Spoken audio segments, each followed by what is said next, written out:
Langkah pria itu tampak aneh, kaku, seperti robot yang sedang berjalan. Ia mencoba meniru senyum seorang wanita tua di dekatnya. Namun ekspresi senyumnya itu justru tampak seperti orang terkejut. Tanpa memperhatikan lalu lintas, ia menyeberangi jalan begitu saja. Hingga akhirnya ia ditabrak sebuah mobil dan terpental jauh. Sang pengemudi yang panik segera turun untuk memeriksa kondisinya. Tapi ketika wanita itu hendak menelpon ambulans, pria tersebut tiba-tiba bangkit dan menghilang begitu saja.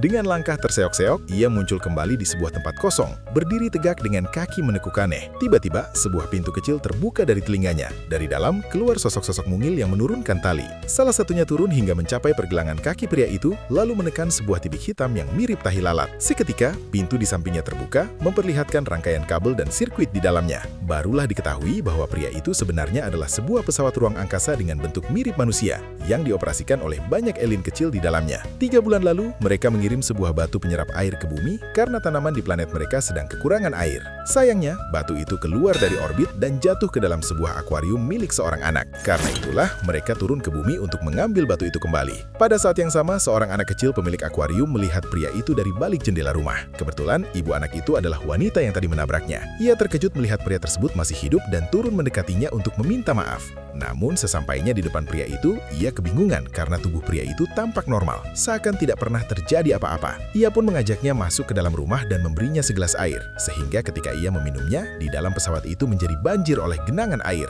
Pria itu kemudian membantu mengocok telur, meminum sebotol saus pedas sekaligus, bahkan menendang seekor kucing karena mengira itu singa. Setelah itu, ia mendekati sebuah foto di meja dan memeriksanya. Seketika ia sadar bahwa batu penyerap air yang ia cari ada di tangan anak itu. Ia pun dengan segera memutuskan pergi mencarinya. Namun saat hendak keluar, ia malah masuk ke dalam lemari. Wanita itu hanya bisa tertawa melihat tingkahnya. Kekonyolannya pun berlanjut ketika di jalan ia melihat sepasang kekasih sedang berciuman. Ia mendekati mereka dan menirukan ekspresinya, namun malah ditegur. Saat melewati lapangan, anak-anak menertawakan pakaiannya, membuatnya memutuskan untuk pergi ke mall. Sesampainya di kasir, barulah ia sadar bahwa ia tidak membawa uang. Ia kemudian memindai uang tersebut dan mencetaknya dari belakang. Tak lama kemudian, ia akhirnya tiba di kelas anak itu. Para siswa mengira ia guru baru. Untuk menarik perhatian, ia memasukkan pensil ke dalam hidung dan merautnya dengan cepat. Setelah jam pelajaran selesai, ia menanyakan batu itu kepada anak tersebut. Tapi ternyata bola itu sudah diambil oleh temannya. Mereka lalu mencarinya dan pada akhirnya berhasil mendapatkan bola itu kembali.